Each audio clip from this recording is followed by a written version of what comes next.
আসসালামু আলাইকুম ওয়া রাহমাতুল্লাহি ওয়া বারাকাতুহু।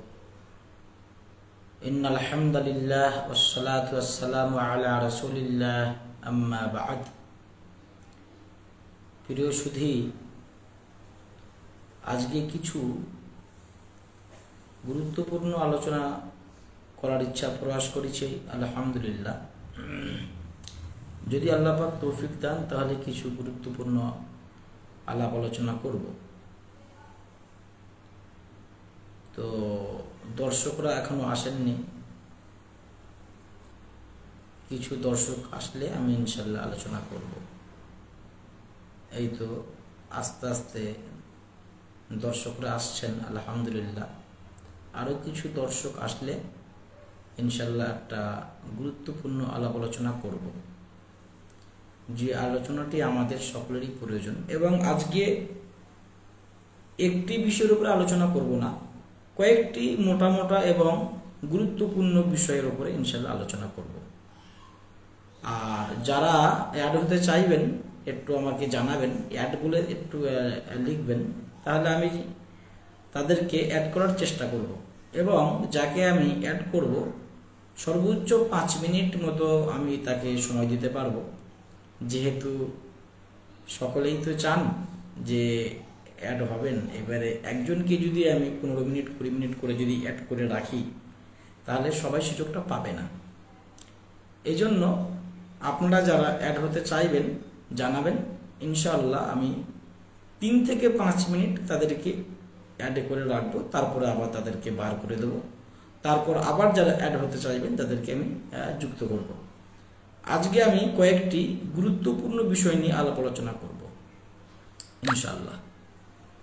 আচ্ছা, রাইহান কবির উনি অ্যাড হতে চাচ্ছেন, ঠিক আছে আমি অ্যাড করছি। তারপরে নাসিরউদ্দিন মিসবাহ উনিও অ্যাড হতে চাচ্ছেন। উনি আমাদের সুপরিচিত এবং উনি একজন ভালো বক্তাও বটে। দেখি অ্যাড করছি, অ্যাডিং চলছে, আল্লাহ মালিক।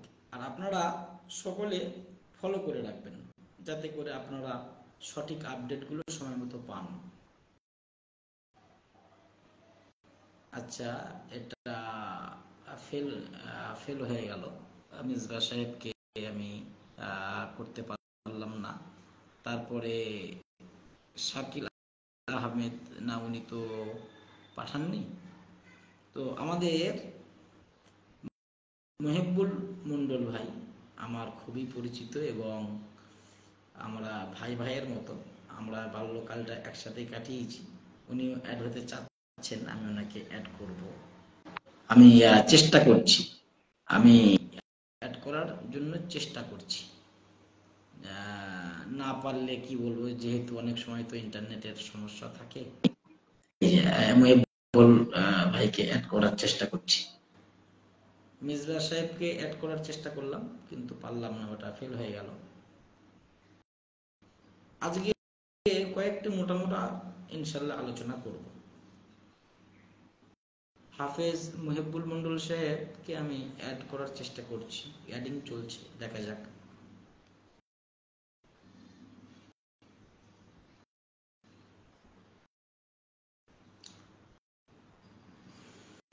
তারপরে রাইহান কবির, হ্যাঁ ভাই ঠিক আছে, আমি আপনাকে অ্যাড করার চেষ্টা করছি। আপনি আমাকে কয়েকটি স্টারও পাঠিয়েছেন, জাযাকাল্লাহু খায়রা। মহিবুল সাহেবকে অ্যাড করার চেষ্টা করছি, এখন অ্যাডিং চলছে, দেখা যাক। না, অ্যাড করতে পারলাম না, দুঃখিত। আচ্ছা, রাইহান কবির ভাইকে অ্যাড করার চেষ্টা করছি, খোলাস হয়ে গেল। তা উনি সম্ভবত লাইনে নেই, আরেকবার চেষ্টা করছি। না, এটা যে কলাস দেখাচ্ছে, উনি লাইনে নেই।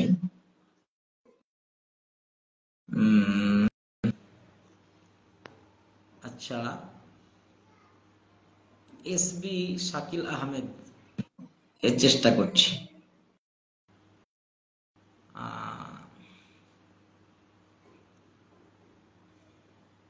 এসবি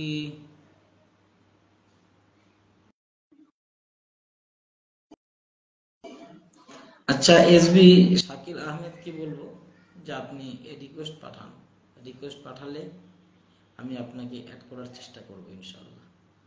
রাইহান কবির লাইনে আছেন কিন্তু অ্যাড করতে চাচ্ছি, ক্লোজ দেখাচ্ছে কেন আবার একই ব্যাপার। তো যাই হোক, মহিবুল সাহেবকে আরেকবার চেষ্টা করছি, অ্যাডিং চলছে। তারপর আমাদের এক ছাত্র আছে ইনসান মালিতা, না আমাদের ছাত্র ইনসান মন্ডল, এটা ইনসান মালিতা, আমি ঠিক এনাকে চিনি না। চিনি না মানে সেইভাবে আলাপ পরিচিত নই। আচ্ছা, মহিবুল সাহেব আবার বেরিয়ে গেলেন, ওনাকে আমি অ্যাড করতে পারছি না। আচ্ছা, আমাদের বাংলাদেশের মেহমান জুবের সাহেব, উনি অ্যাড হতে চাচ্ছেন, আমি ওনাকে অ্যাড করবো ইনশাল্লাহ। তো আপনি মানে রিকোয়েস্ট পাঠালে আমি আপনাকে চেষ্টা করছি। আস্তে আস্তে অনেকেই চলে এসছে লাইনে, আলহামদুলিল্লাহ, আরো আসবেন। আচ্ছা, তার আগে ইনসান মালিতাকে আমি একবার চেষ্টা করছি, অ্যাডিং চলছে।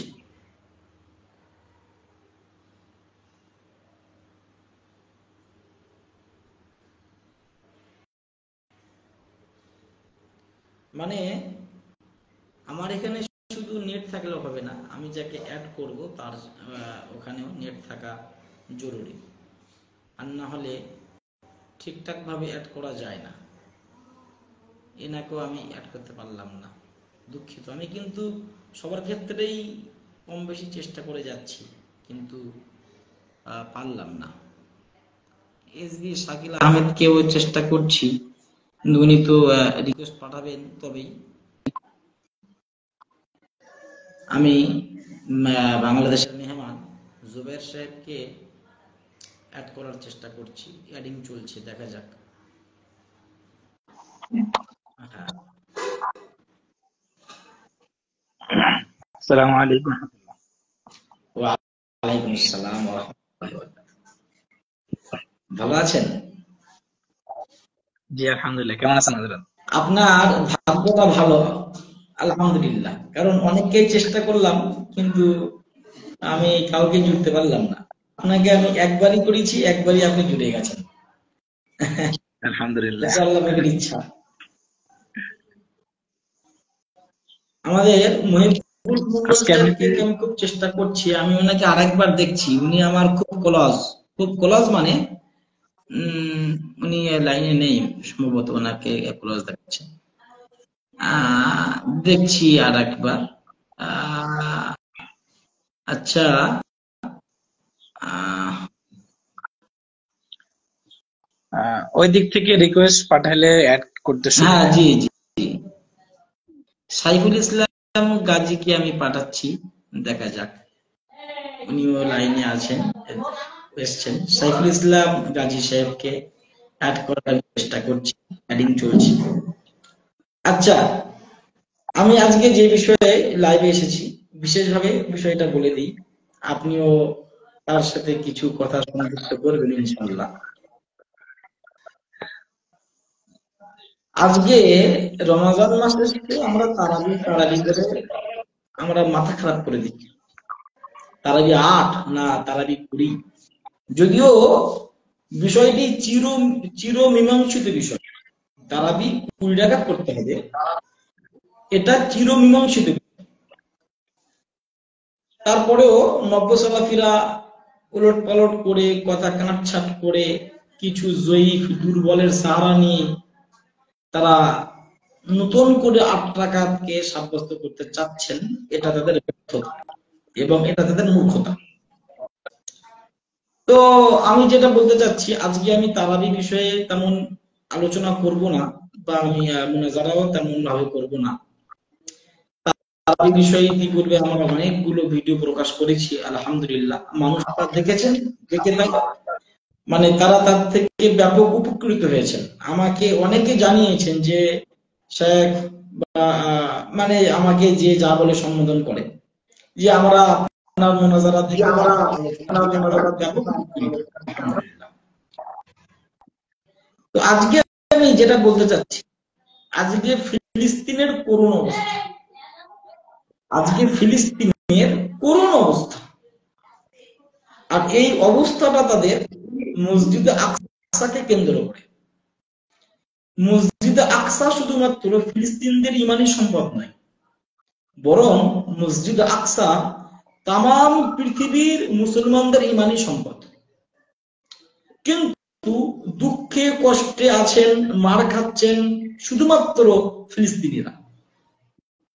যদি আজ ফিলিস্তিনিরা বলেন মসজিদ আকসার হক আমরা ছেড়ে দিলাম, মসজিদ আকসার উপরে আমরা আমাদের কোনো প্রভাব বিস্তার করব না, আমরা মানে বিশেষ করে ইসরায়েলের কাছে আমরা মাথা নত করে থাকব, তাহলে দেখবেন যে তারাও পৃথিবীর ভিতরে অন্য মানে দেশের মতো, অন্য মানুষের মতো তারা সুখী।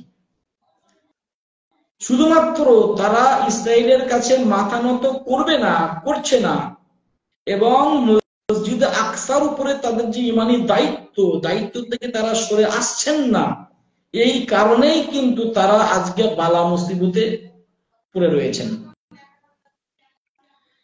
এই সময়টা এই নব্য সালাফিরা খুব সুকৌশলে মানুষের দৃষ্টিভঙ্গি সরিয়ে দিয়ে 8 রাকাত 20 রাকাত তারাবির দিকে মানুষকে তারা ধাবিত করছে। আর এই ফাঁকে ফিলিস্তিন মা বোনদের কথা, ভাই বোনদের কথা চিন্তা ভাবনা করার মতো মানুষ সময় পাচ্ছে না।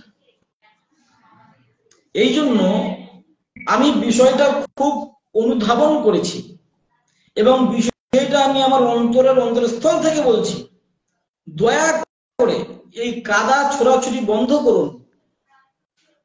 দয়া করে চিরমীমাংসিত বিষয়টাকে জল ঘোলা না করে চিরমীমাংসিত বিষয়টাকে মেনে নিন, ঐক্যবদ্ধ হন। আল্লাহ বলেছেন ওয়াতাসিমু বিহাবলিল্লাহি জামিআ ওয়া লা তাফাররাকু, তোমরা সকলেই আল্লাহ পাকের রুজুকে কঠিনভাবে ধারণ করো, আঁকড়ে ধরো, কোনোভাবেই তোমরা পরস্পর বিচ্ছিন্ন হও না। এই যে নির্দেশ, আজকে আমরা এই নির্দেশ থেকে বহু দূরে অবস্থান করছি। তারাবি পড়বো না 8 না 20 এই নিয়ে মাতামাতি করতে করতে আজকে আমাদের ফিলিস্তিন ভাই বোনদের, মা বোনদের অবস্থাটা কোন জায়গায় চলে গেছে। এটা দুঃখ, এটা লজ্জা।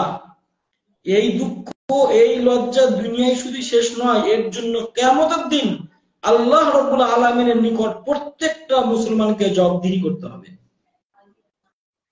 আমি গত পরশুদিন ফেসবুকে একটা বিষয় দেখলাম, দেখে আমার বুক কেঁপে উঠেছে এবং আমার চোখের কোণে পানি চলে এসেছে। ফিলিস্তিনি এক ছোট শিশু, খুব ছোট শিশু, ক্ষুধার তাড়নায় ঘাস চিবিয়ে খাচ্ছে। না আছে ভাত, না আছে রুটি, না আছে কোনো ফল ফ্রুটি, না আছে কিছু। ক্ষুধার তাড়নায় তারা আজকে ঘাস চিবিয়ে খাচ্ছে। এর কৈফিয়ত কে দেবে? এর জিম্মা কে নেবে? অতএব রমাজান মাস বরকতের মাস, রহমতের মাস, মাগফিরাতের মাস, এই মাসটাকে তারাবি নিয়ে বিশৃঙ্খলার পরিবেশ না করে আসুন না আমরা সকলে ফিলিস্তিনদের জন্য দোয়া করি, মসজিদ আকসার হেফাজত সংরক্ষণের জন্য দোয়া করি। আসুন না আমাদের যার যার সামর্থ্য আছে আমরা তাদের জন্য সাহায্যের হাত বাড়িয়ে দিই। আমাদের মধ্যে তো অনেক লাখপতি, অনেক কোটিপতি আছেন, অনেক বড় বড় ব্যবসায়ী আছেন, চাকরিজীবী আছেন। আসুন না সকলে কাঁধে কাঁধ মিলিয়ে যার যতটুকু সামর্থ্য আল্লাহ পাকের রাজি খুশি করার স্বার্থে, নবী পাকের রাজি খুশি করার স্বার্থে ফিলিস্তিন ভাই বোনদের পাশে দাঁড়াই। আজকে আমি এই যে কথাগুলো বলছি খুব বেদনাদায়ক এবং খুব কষ্টের সাথে আমি কিন্তু কথাগুলো বলছি। ফিলিস্তিনে আমি একটা ভিডিও দেখেছি, ফিলিস্তিনের ভিডিও, এক বাচ্চা না, হাজার হাজার বাচ্চা, আমি জাস্ট একটা উপমা স্বরূপ বলছি, তার মা নেই, তার বাবা নেই, তার আত্মীয় স্বজন নেই, তার পরিবর্গ নেই, সবাই শহীদ হয়ে গেছে। সেই বাচ্চা একা একা কাঁদছে, কার কাছে যাবে, কি খাবে, কি পড়বে, উলঙ্গ অবস্থায় পড়ে আছে। সেই বাচ্চাকে তুলে আদর করার মতো কেউ নেই। কঠিন অবস্থা। আজকে আমরা সাহারি পাচ্ছি, ফিলিস্তিন ওয়ালারা সাহারি পাচ্ছেন না। আজকে আমরা ইফতার পাচ্ছি, ফিলিস্তিন ওয়ালারা ইফতার পাচ্ছেন না। আজকে আমরা তারাবি পড়ার সুযোগ পাচ্ছি, ফিলিস্তিন ওয়ালারা তারাবি পড়ার সুযোগও তারা পাচ্ছেন না।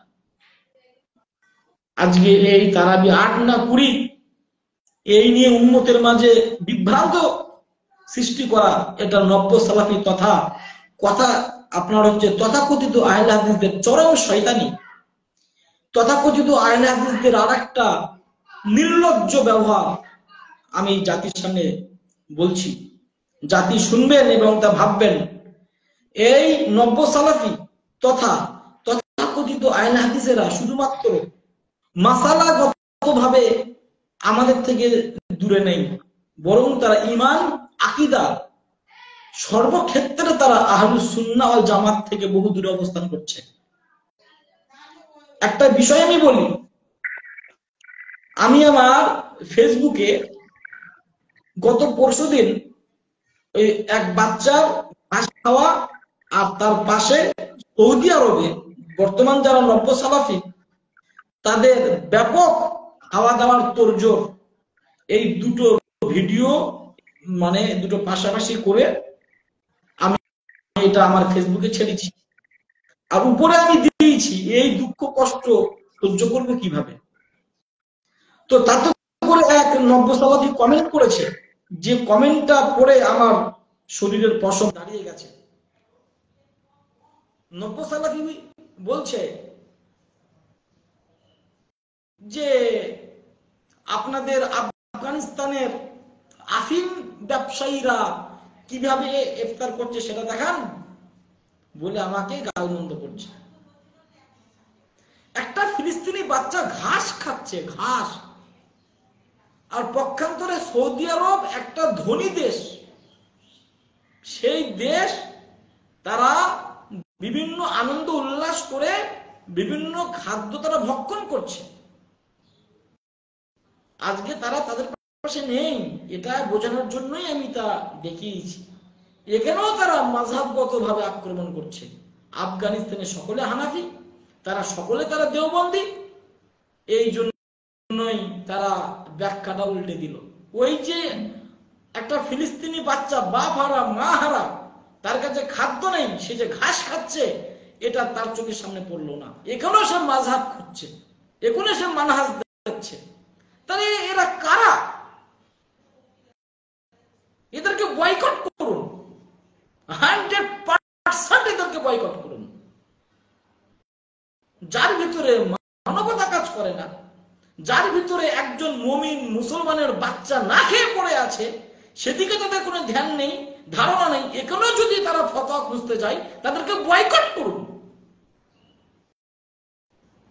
এরা শুধু 8 টাকা 20 টাকা তারাবি নিয়ে ডিবেট করেনি, এরা ইসলামের প্রত্যেকটা বিষয় নিয়ে এরা ডিবেট করেছে, মানুষের ঈমান নিয়ে এরা খেলা করছে। আজকে এটা বলা ঈমানি দায়িত্ব, এটা আমার ঈমানি কর্তব্য বলে আমি এটা মনে করছি।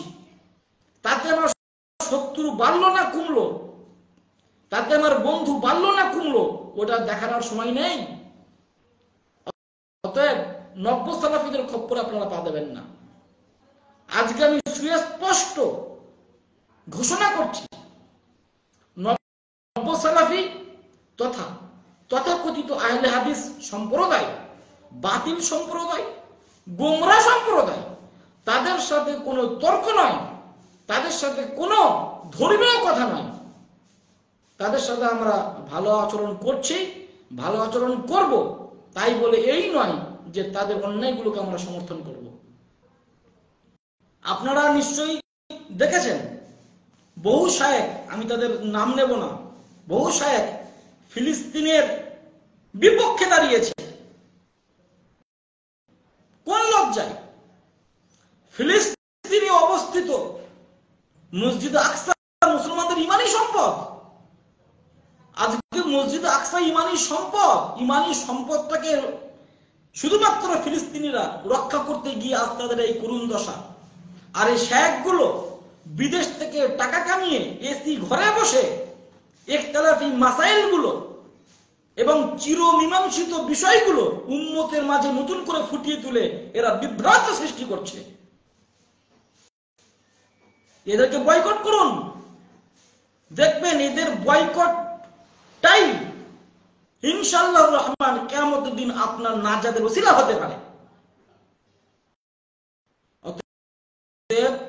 আজকে আমি কোনো বাস করছি না, আজকে আমি কোনো কেতাবি আলোচনা করছি না, আজকে আমি শুধুমাত্র ফিলিস্তিনদের করুণ অবস্থা নিয়ে আমি দুটো কথা বলতে চাচ্ছি।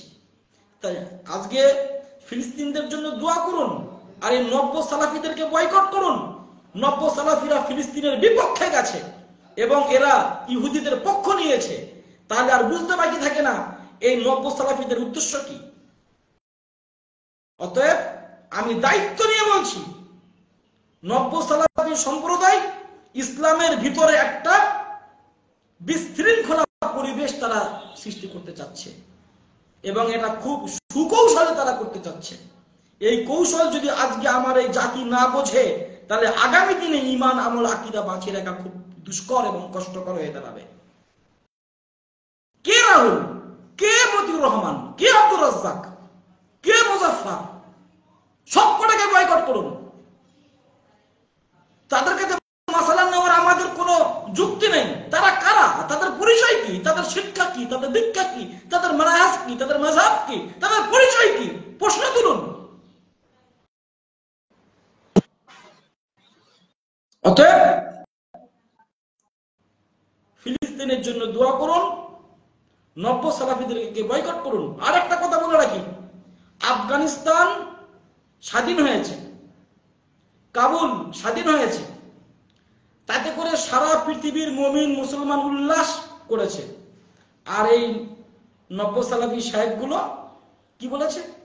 বলেছে যে আফগানিস্তান তোমাদের দুলাভাই, যে আফগানিস্তান জিতে গেছে, আফগানিস্তান রাষ্ট্র কায়েম করেছে, তোমরা তাতে আনন্দ উল্লাস করছো কেন? ওরা কি তোমাদের কি দুলাভাই?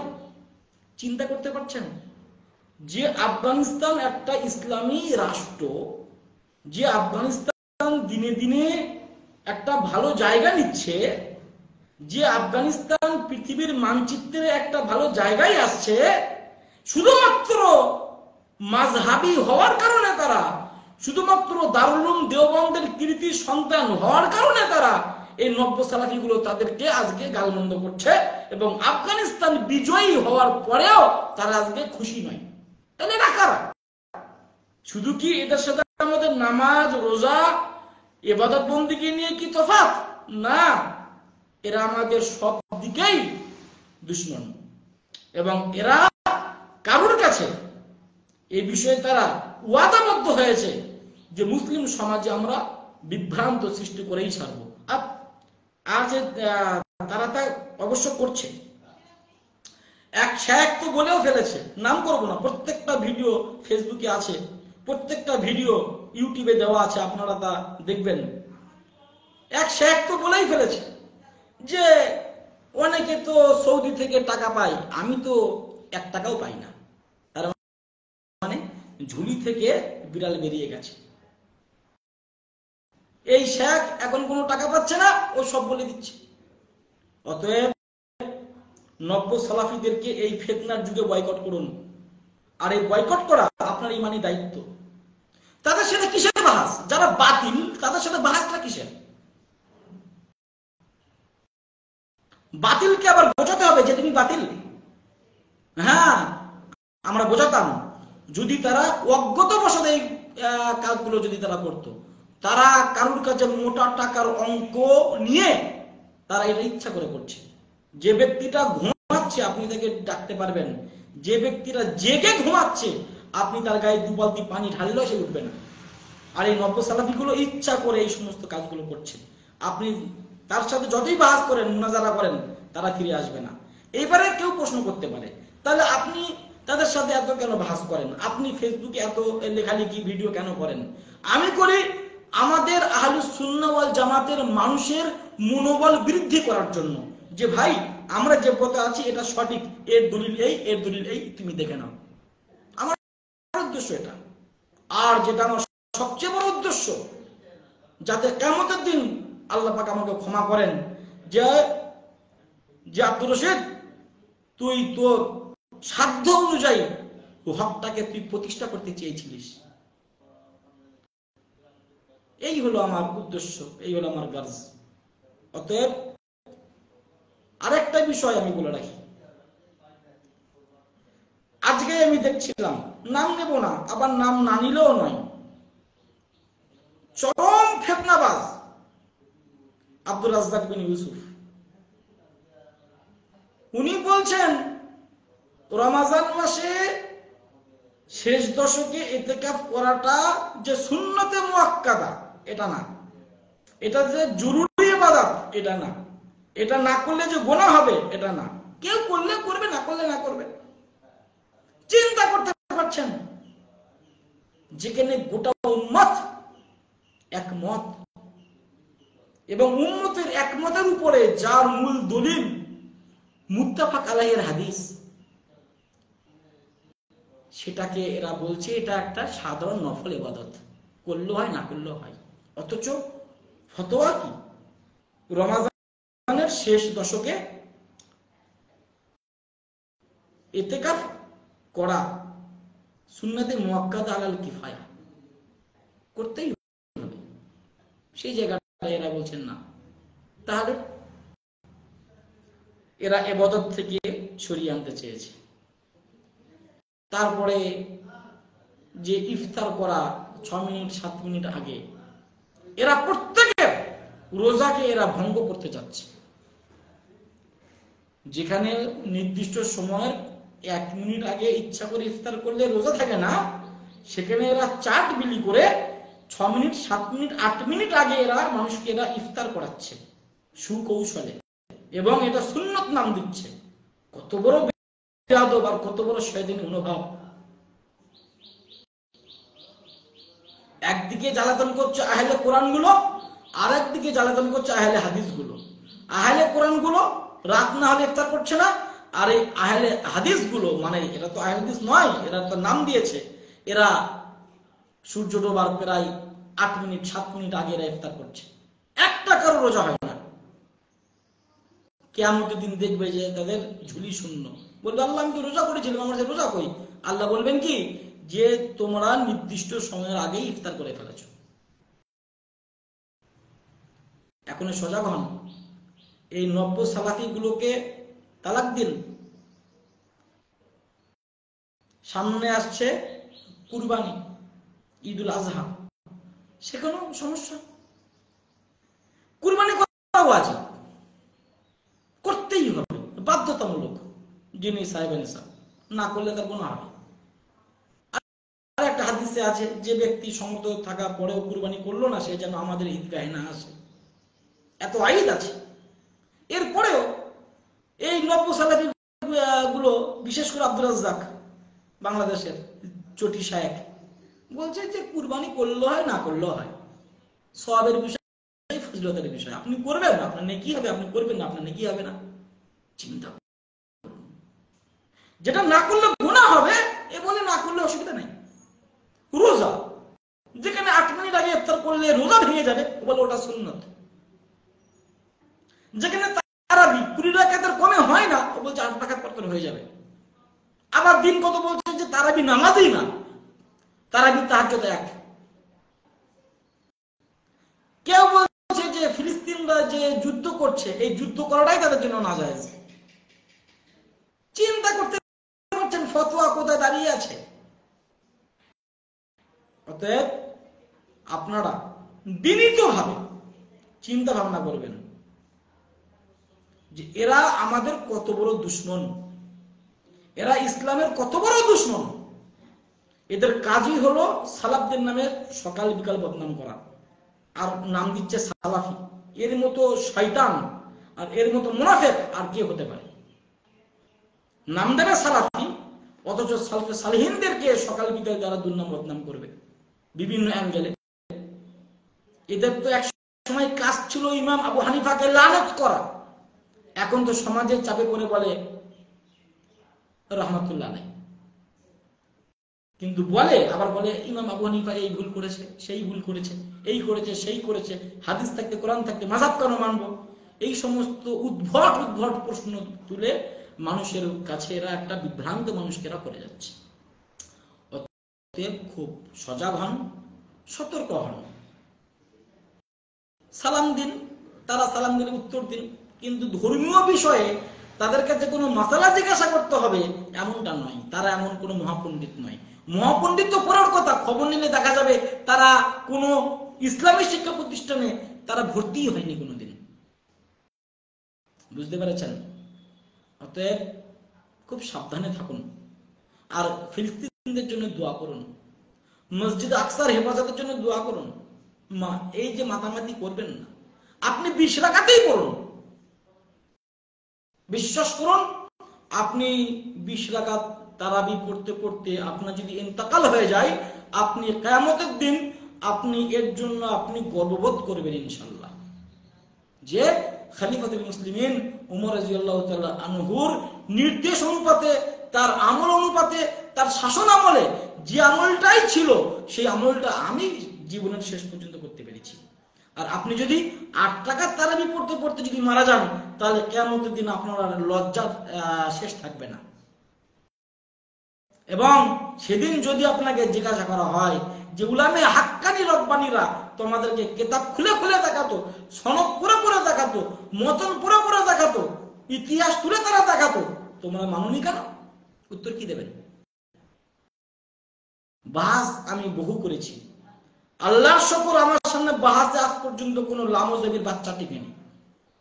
প্রত্যেকেই লাইন কেটে চলে গেছে, আন্নালে প্রত্যেকেই মুখ থুবড়ে পড়েছে, সে লাজবাব হয়ে গেছে।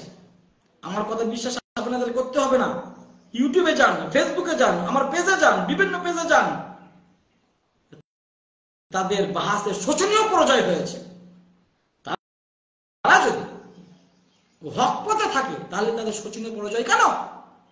একবার দুবার না, বারবার। বেরাদার রাহুলকে কতবার বলেছি যে আমার সাথে বস, বিভিন্ন মাধ্যমে আমাদের ছাত্ররা বেরাদার রাহুলের কাছে সরাসরি তারা এই বার্তা পাঠিয়েছে, হোয়াটসঅ্যাপের মাধ্যমে, মেসেঞ্জারের মাধ্যমে, সে তা দেখেছে, তার কোনো রিপ্লাই নেই কেন? আসলে ওরা সমাধান চায় না, ওরা চায় ফিতনা। আজও বলছি, এই তারাবি করে ফিতনাকে চির নির্মূল করার জন্য, বিশেষ করে এই বাটপার এবং অসভ্য বেহায়া মানে বেরাদার রাহুলের উদ্দেশ্য করে বলছি, ও যাতে আর কখনো তারাবি 8 না 20 নিয়ে মুখ না খুলতে পারে, ওর ওয়াদা অনুপাতে ও আমার সাথে বসুক। জাতি দেখবে, অনলাইনে বাহাস হবে, ঘরের বসে কোনো বাহাস চলবে না, ঘরের কোনায় কোনো বাহাস চলবে না, অনলাইনে দলিল আলোকে দলিল ভিত্তিক বাহাস হবে।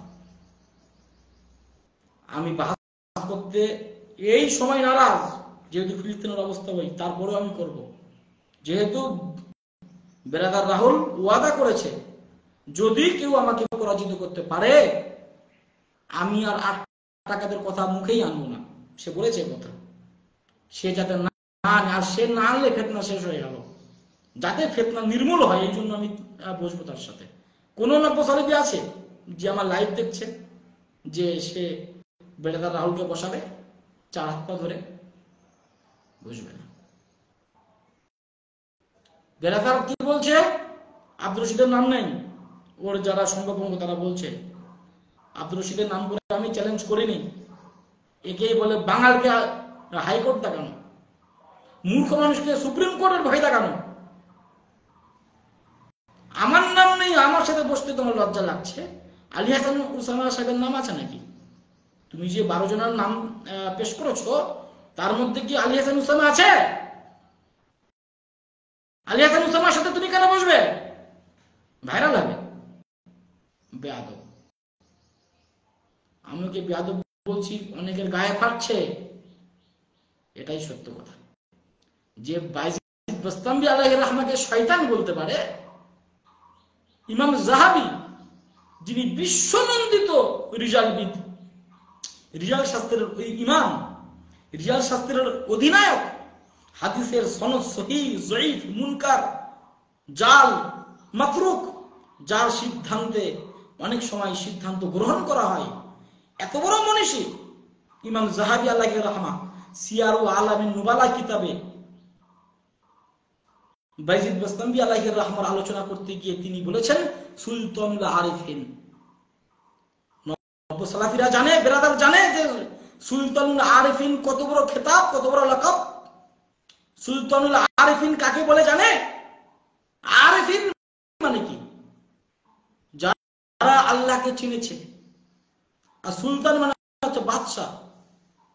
তাহলে সুলতানুল আরিফিন যে সমস্ত ওলিউল্লাহ, যে সমস্ত আল্লাহওয়ালা মানুষেরা পরিশ্রমের পর পরিশ্রম, কঠোর সাধনার পরে যারা আল্লাহকে যারা চিনেছেন, তাদের সর্দার হচ্ছে বাইজিদ বাস্তামি রাহমাতুল্লাহ আলাইহি। তাহলে যাকে ইমাম যাহাবী বলেছেন সুলতানুল আরিফিন,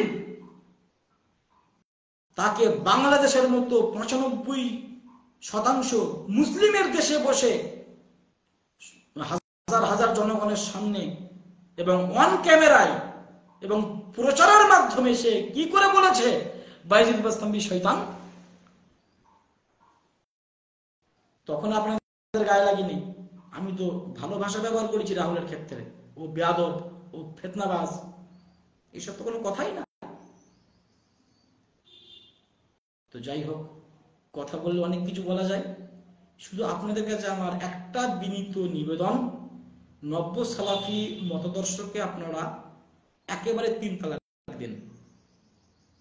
তাদের কাছে মাসলা জিজ্ঞাসা করার কোনো প্রয়োজন নেই। উলামা হাক্কানীরা এখনো জিন্দা আছেন। আপনার ফতোয়া প্রয়োজন, আপনি যদি ভালো উর্দু জানেন, আপনি গুগলে গিয়ে দারুল উলুম দেওবন্দের ওয়েবসাইটে আপনি ফতোয়া জিজ্ঞাসা করে নেন। অলরেডি সেখানে লক্ষ লক্ষ ফতোয়া দেওয়া আছে। আপনি সেখান থেকে ফতোয়া কানেক্ট করুন। আল্লামা ইউসুফ বান্নুরি টাউন, পাকিস্তানের বড় ফতোয়া বোর্ড, সেখান থেকে আপনি ফতোয়া গ্রহণ করুন। বাংলাদেশে মুহাদ্দিসে কবির আল্লামা আব্দুল মালিক সাহেব হাফিজাহুল্লাহ তত্ত্বাবধানে চলে মাসিকাল কাউসার, সেখান থেকে আপনি ফতোয়া কানেক্ট করুন। মুনাজির ইসলাম মাওলানা লুৎফুর রহমান ফরাইজি সাহেবের তত্ত্বাবধানে চলে আহলে ওয়াহাব মিডিয়া, সেখান থেকে আপনি ফতোয়া কানেক্ট করুন। মুফতি মনসুরুল হক সাহেব মুদ্দাজিল্লুহু, তার একটা অ্যাপ আছে ইসলামী জিন্দেগি, সেই অ্যাপটা ডাউনলোড করে আপনি সেখান থেকে ইসলামী শরঈ সমস্যার সমাধান আপনি গ্রহণ করুন। মারকাজুল কোরআন একটা অ্যাপ আছে, সেখানে শেখ তাহমিদুল মাওলা সাহেবের কিতাব আছে, মুফতি আব্দুল মালিক সাহেবের কিতাব আছে, সেখানে মাওলানা আব্দুল মতিন সাহেবের কিতাব আছে, সেখানে মাওলানা আবু সাইম সাহেবের কিতাব আছে, সেখানে আল্লামা তকি উসমানী মুদ্দাজিল্লুর তাফসীর দেওয়া আছে। নিন, একটা অ্যাপের মধ্যে এই সমস্ত কিতাবগুলো দেওয়া আছে এবং সব পিওর বাংলা, সহজ বাংলায় তারা সব উল্লেখ করেছেন এক একটা কিতাব। মারকাজুল কোরআন ডাউনলোড করুন, সেখান থেকে আপনি আপনার দ্বীন শিখুন, ইলম অর্জন করুন, আপনি বেঁচে যাবেন এই ফিতনার জামানায়। যারা বাঙালিরা আছেন, আমাদের যারা পশ্চিমবঙ্গের যারা আছেন, তারা ওই সমস্ত অ্যাপগুলো ডাউনলোড করার পাশাপাশি শাইখুল হাদিস আল্লামা মুফতি শাইখ নাসিরউদ্দিন চাঁদপুরি হাফিজাহুল্লাহর লিখিত হানাফি কেল্লা সংগ্রহ করুন, হানাফি চাবুক সংগ্রহ করুন, শবে বরাতের ফজিলত সংগ্রহ করুন, ইমাম মানব কেন সংগ্রহ করুন, হাদিসের আলোকে দোয়া শিক্ষা সংগ্রহ করুন, তাবলীগ কি ও কেন সংগ্রহ করুন, নতুন যুগের ফাতাওয়া সংগ্রহ করুন। প্রত্যেকটা বই আল্লামা চাঁদপুরি সাহেবের লেখা এবং গবেষণাধর্মী কিতাব পড়ুন, ঈমান আমল বেঁচে যাবে। আমাদের পান্ডুয়া মাদ্রাসার শাইখুল হাদিস মুফতি বসিরাতুল কাসিমি সাহেবের বিভিন্ন বই পুস্তক বার হয়েছে এবং প্রত্যেকটা বই গবেষণা ধর্মী। আমি অনেকগুলো বই পড়েছি, আমার সংগ্রহ কিছু বই আছে, পড়ুন, আপনার চোখ দাঁড়িয়ে যাবে। এ কি গবেষণা! হানাফিদের নামাজ বই কিনুন, পড়ুন। শাইখুল হাদিস আল্লামা আজিজুল্লাহ কাসিমি সাহেবের লিখিত প্রায় ডজন খানিকের উপর বই আছে, ওই বইগুলো সংগ্রহ করুন, পড়ুন, বেঁচে যাবেন, এই ফিতনার যুগে বেঁচে যাবেন। আপনি শুধু বলেন আর আপনার শায়েখ আপনাকে বুঝিয়ে রেখেছে হানাফিদের দলিল নাই। কটা দলিল লাগবে, কি দলিল লাগবে, এই কিতাবগুলো পড়ুন। আর এক একটা মাসালার পিছনে কতটা যুক্তি, কতটা দলিল, কতটা নস খাড়া করা আছে, আপনি দেখে অবাক হয়ে যাবেন। এবং তখন আপনার শায়েখদের প্রতি খারাপ ধারণা জন্মাবে, যে শায়েখগুলো এতদিন আমাদেরকে বোকা বানিয়ে বেঈমান করে রেখেছিল। তো আপনার তখন চোখ দিয়ে তখন পানি ঝরবে। অনেক লামোজবি বলে যে দলিল পাইনি বলে আমি আজকে লামোজবি, আমি আগে হানাফি ছিলাম। গাধা কথাকার, বলদ, তুমি কোনো কেতাবই পড়োনি, তোমার কোনো কেতাব সংগ্রহ নেই, উলামে হাক্কানীদের সাথে তোমার কোনো সম্পর্ক নেই, তুমি লামোজবি হবে না, তা কে হবে? কে হবে? তুমি তো গদ্ধব, তুমি তো গাধা, তোমার মাথায় শয়তান পেশাব করেছে, তাই তুমি হেদায়েত থেকে সরে গিয়ে তুমি পথভ্রষ্টতায় গিয়ে নাম লিখিয়েছো, আর তুমি শায়েখ পুজো করছো, আর 4 দিন পরে তুমি নিজেই শায়েখ হয়ে যাবে। লজ্জা করে না? আবার একটা মুফতি ইলিয়াস না কে বলছে, তার সাথে এই নব্য সালাফিগুলো আমাকে ভাস করতে বলছিল। আমি বলি যে আমি রাজি আছি, তবে আমার একটা শর্ত, মুফতি ইলিয়াসকে কেতাব শো করতে হবে আর ওর ফেস ক্যামেরায় দেখাতে হবে। মুফতি ইলিয়াস বলল, না আমি ফেস ক্যামেরায় দেখাবো না। আরে তুমি ক্যামেরায় দেখাবে না মানে? দর্শকের এটা রুচি, দর্শক উভয় আলোচকের মুখ দেখতে চায়। ও তো বসলো না, তার মানে না বসার পানি তারা এসব। তখনও আমাকে কি বলছে জানেন? বলছে আপনি কি জানেন উলামায়ে দেওবন্দের নিকটে ভিডিও করা নাজায়েজ? আমি ওকে বলেছিলাম উলামায়ে দেওবন্দের এই ফতোয়া তুমি দেখতে পেয়েছো আর তুমি আমাকে সেদিকে দাওয়াত দিচ্ছ, যদিও ফতোয়াটা বর্তমান সময়ে ব্যাখ্যা সাপেক্ষ ফতোয়া, তারপরেও আমি বলছি ও যেহেতু উলামায়ে দেওবন্দের সাহারা নিয়েছে তাই বলছি। উলামায়ে দেওবন্দ বলেছেন 4 মাযহাব থেকে বেরিয়ে নব্য সালাফি মতদর্শে গেলে সে যে পথভ্রষ্ট হয়ে যায়, এই ফতোয়া তুমি দেখতে পাও দেওবন্দ থেকে? তার মানে মুখে নুন পড়েছে। তো যাই হোক, নব্য সালাফিরা মুফতি ইলিয়াসুর রহমান জিহাদিকে নিয়ে তারা এখন গর্ব করছে যে কওমি মাদ্রাসার আলেম আজকে লামোজবি হয়েছে। ও তো হবেই হবে, ওর উপরে শিক্ষকদের বদনজর পড়েছে। আর বদনজর যদি নাও পড়ে, ও কখনো শিক্ষকের সামনে প্রথম বেঞ্চিতে বসার সুযোগ পায়নি। হয় লাস্ট বেঞ্চিতে বসেছে, আর নাহলে কেতাব পড়ানো শেষ হয়েছে তখন ওর ঘুম ভেঙেছে, আর নাহলে কেতাব যখন পড়ানো শেষ হয়েছে ও তখন ওযু ইস্তেঞ্জা করে তখন ক্লাসে ঢুকেছে। হাদিসই পড়িনি বেটা, হাদিসই বুঝিনি, অতএব নতুন নতুন ফতোয়া শুনলে, ব্যাখ্যা শুনলে ও তো লামোজবি হবেই হবে। অতএব ওই ইলিয়াসুর রহমান জিহাদি ফিয়াদির সাথে আমাদের কথা বলে তোমরা সময় নষ্ট করো না। ওসব জাহেলে মুরাক্কাব। ইলিয়াস যে জাহেল, এর সবচেয়ে বড় প্রমাণ ও আহলুস সুন্নাহ ওয়াল জামাত থেকে বেরিয়ে গিয়ে ও নব্য সালাফি ধর্মের নাম লিখিয়েছে। আর নব্য সালাফি ধর্মের উম্মতগুলো যে জাহেলে মুরাক্কাব, তার প্রমাণ হলো যে আমাদের লাথি খাওয়া প্রোডাক্টকে ওরা শায়েক করে রেখে দিয়েছে। লজ্জা লাগে না? বেহায়া, অসভ্য, জোচ্চোর, ইতর শ্রেণীর মানুষ আজকে ফিলিস্তিনের পাশে না দাঁড়িয়ে তুমি আজকে ইসরায়েলের পক্ষ নিচ্ছ। মানুষের রোজা তুমি সব নষ্ট করে ফেলাচ্ছ। 8 মিনিট আগে ইফতার করিয়ে 20 টাকা তারাবি থেকে মানুষকে সরিয়ে 8 টাকা দিয়ে এনেছো। গাধার মধ্যে এখন বলছো যে তারাবি বলে কোনো নামাজই নেই, তারাবি তাহাজ্জুদ এক। আবার মাওলানা কাসেম নানতুবি আলাইহির রহমার বরাত দিচ্ছে দেখি আর এক জাহেল। ওটা আমি প্রতিবাদ করব। জাহেল বাংলা পড়তে পারে না, জাহেল নাকি ফার্সি পড়ে বুঝবে। লাতাইফে, আপনার কিতাবের নাম লাতাইফে কাসেমি, লাতাইফে কাসেমি, আল্লামা কাসেম